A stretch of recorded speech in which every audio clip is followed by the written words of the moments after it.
Sejam bem-vindos. Esta semana eu assisti uma entrevista do ministro da Economia, senhor Paulo Guedes, falando sobre altos salários. Os salários mais altos do funcionalismo público. Nenhum funcionário público pode ganhar mais do que um ministro do STF, Supremo Tribunal Federal. Hoje, mais ou menos em R$ 40 mil. O senhor Paulo Guedes diz que é muito pouco. Vejam que são quase 40 salários mínimos. Mas vamos ver esta entrevista e depois a gente comenta um pouco. Eu acho um absurdo os salários da alta administração brasileira. Eu acho que são muito baixos. Tem muita gente preocupada com o teto. A minha preocupação é o contrário. Você, para preservar pessoas de qualidade no serviço público, feito que nós temos, e eu tenho visto aqui em Brasília, estou olhando para o Bruno Dantas, que é um jovem ali. O Bruno Dantas, em qualquer banco, vai ganhar 2, 3, 4 milhões de dólares por ano, fácil. Então, é difícil convencer o Bruno a ficar no TCU no futuro. Vai ser muito difícil, porque ele vai receber várias propostas. Cada um do setor privado vem para aqui, passa por aqui e vê o conhecimento dele nessas matérias, vai querer levá-lo. O ministro Gilmar Mendes já é mais difícil de remover porque já virou a instituição, né, em si. Mas vão tentar levá-lo também. Já levaram o Jobim, vão levar todo mundo, é questão de tempo. O Brasil, seguindo o caminho da prosperidade, vai ser difícil reter gente de qualidade aí, a não ser que o setor público também entre na lógica da meritocracia. E aí eu entro nessa dimensão que é a mais fundamental de todas. Tem que haver uma enorme diferença de salário, sim, na administração pública brasileira. Quantos chegam ao Supremo Tribunal Federal? Quantos chegam ao TCU? Não obstante, da mesma forma, o secretário do Tesouro, eu vi o Mansueto. O Mansueto ganhava 20% acima de um jovem que acabou de ser aprovado num concurso público para carreira judiciária, por exemplo. Não é razoável isso. Então, tem que haver uma valorização da meritocracia. Então, todos esses direitos, direito à estabilidade do emprego, essas progressões salariais, tudo isso tem que vir em cima da meritocracia. Um jovem que fez um concurso público agora e entrou para o Ministério Público ou entrou para a Receita Federal, para onde for, ele tem que ser avaliado 2, 3, 4, 5, 6 anos, 7 anos, por gente muito experiente que vai avaliar se ele joga bem em equipe, se ele é confiável ou é um dos vazadores gerais, que está sempre vazando coisa, ele tem responsabilidade, ele é assíduo. Então, tem uma série de atributos que são necessários e que, normalmente, os mais talentosos que estão no TCU ou estão no Supremo conseguem atender e atendem, mas os outros não estão atendendo. E, se não estão atendendo, podem ser desligados ao longo do tempo, por avaliação.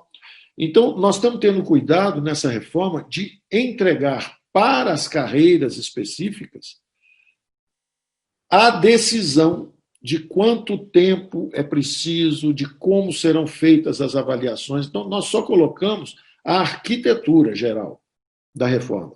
Agora, cada carreira vai regulamentar.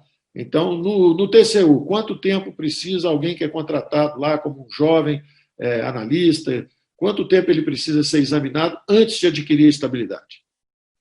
Né? Quanto tempo antes de ser promovido? Isso tudo, então, vai ser regulamentado pelas carreiras específicas.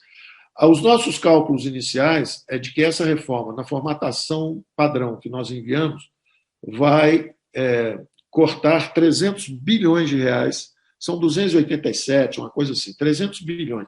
E são hipóteses muito moderadas, com taxa de reposição elevada, de 60%, 70%, com uma distribuição de salários ainda moderada também, rebaixando um pouco o salário de admissão, mas nem aumentamos ainda o que eu acho que deve ser aumentado, o teto da carreira.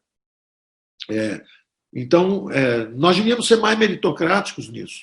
A Presidência da República, o Supremo, é evidente que eles têm que receber muito mais do que recebem hoje. Pela responsabilidade do cargo, pelo peso das atribuições, pelo mérito em si para poder chegar numa posição dessa. E não é nada assim no serviço público brasileiro. É uma distribuição quase, entre aspas, socialistas, fecha aspas. A dispersão de salário entre um salário do Supremo e um recém-egresso na carreira do judiciário é ridiculamente baixo. Não pode haver essa dispersão tão baixa. Isso é uma negação de toda a meritocracia que existe ao longo dessa carreira. Então aí está, pessoal. Vocês ouviram a palavra do ministro Paulo Guedes. O que a gente nota aqui no país é como se fosse Robin Hood às avessas. O personagem Robin Hood da floresta de Sherwood, o senhor Paulo Guedes, me parece mais um Robin Hood às avessas. Quer dizer, como um cidadão que já ganha 40 mil reais por mês, onde o salário mínimo do país gira em torno de apenas R$1.000, e o cidadão diz que é pouco. Quer dizer, não dá para entender, é uma incoerência muito grande. Se realmente tudo isso que ele diz, que ninguém pode segurar, se o cidadão não está gostando por estar ganhando apenas 40 mil reais, ele peça demissão, saia e vá procurar na iniciativa privada quem lhe pague 3 milhões, 4 milhões. Vejam que sempre o ministro Paulo Guedes fala em dólar. Ele poderia receber muito menos, não sei quantos mil dólares por ano. Então, se o cidadão realmente tem essa capacidade, que eu acredito que tenha, e não está satisfeito com um salário de 40 mil reais por mês, fora todas as vantagens que o cidadão tem, 13º, 14º, tudo isso, 2 férias por ano, se o cidadão não está satisfeito, é simples, não é preciso fazer nenhuma confusão, vai e pede a demissão, tudo certo.